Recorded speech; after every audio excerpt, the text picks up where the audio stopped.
Sinasabing isa sa 100 tao lang ang nagkakatuluyan sa mga nagkakakilala sa chat.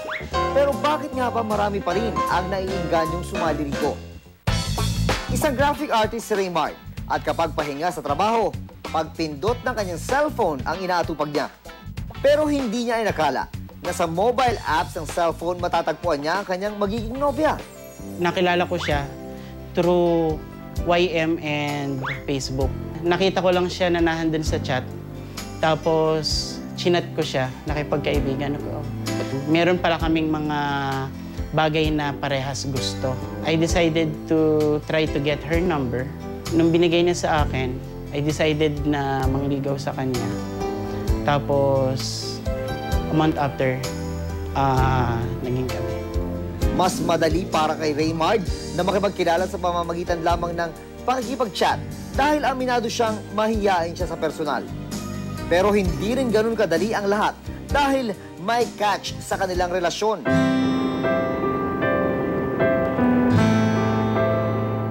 First meet-up namin, naging maganda naman yung meeting namin.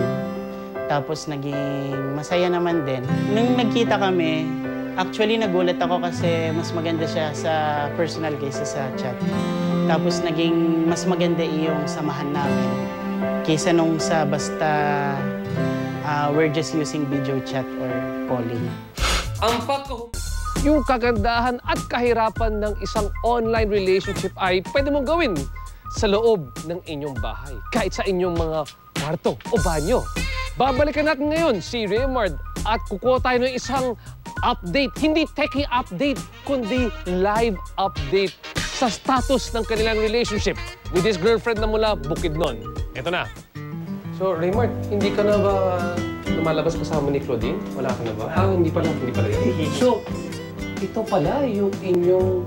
Dito ka pala nakipag-dating? Dito. Ang bilis mo naman. Ibang tao nilalabas yung bahay, pero ikaw dire-diretso sa kwarto mo, ha? Ibang klase kasi ka nakipag-dating. Dito ba? Dito ba itong ginagamit mo? Hindi sa telepono. Hindi. Oh, saan ba? Sa laptop naman, sa cellphone. Ano yung state of relation? Ano yung state of the nation ninyo?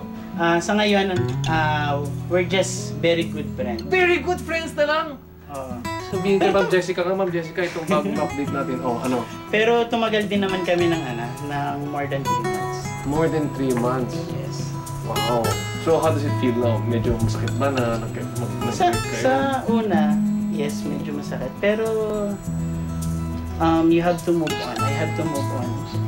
Okay ba? Ang hirap pala ng mag-isa. Nasanay kasing nandyan ka.